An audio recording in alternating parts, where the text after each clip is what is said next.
గుర్రం పాపిరెడ్డి ఈ movie without expectations and trailer కూడా నేను సరిగ్గా చూడకుండానే ఈ మూవీ చూడడం స్టార్ట్ చేశాను. అండ్ ఈ మూవీ కూడా నాకు బాగా నచ్చింది.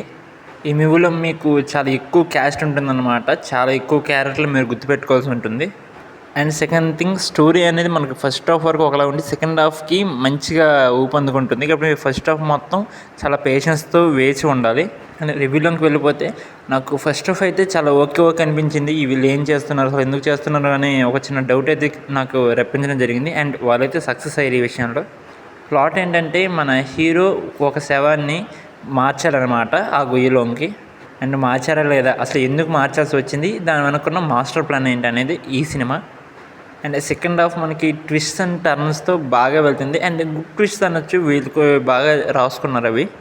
అండ్ నచ్చింది ఏమైనా ఉందంటే మనకి పార్ట్ 2కి లీడ్ ఇచ్చారనమాట. కొన్ని క్వశ్చన్స్కి ఆన్సర్స్ ఇస్తూ కొన్ని క్వశ్చన్స్ని దాస్తూ మనకి పార్ట్ 2కి అనేది లీడ్ ఇవ్వడం జరిగింది. అండ్ అది కూడా బాగానే అనిపించింది. అలా క్లైమాక్స్ ఒక చిన్న ట్విస్ట్ అనేది, మిగతాదంతా ఓకేగా వెళ్ళిపోయింది. అండ్ ఇది సినిమా చూడొచ్చు అంటే ఖచ్చితంగా ఒకసారి అయితే చూడొచ్చు.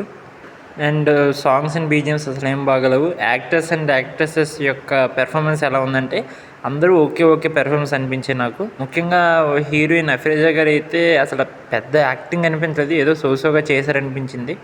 అండ్ టెక్నికల్ వాల్యూస్ ఇవన్నీ ఓకే బాగానే ఉన్నాయి. అండ్ ఈ సినిమాలో ఒక హై గ్రాఫిక్స్ సాంగ్ ఉందన్నమాట. దాన్ని మీరు ఏమనుకుంటారో మీ ఇష్టం. Thank you watching, bye.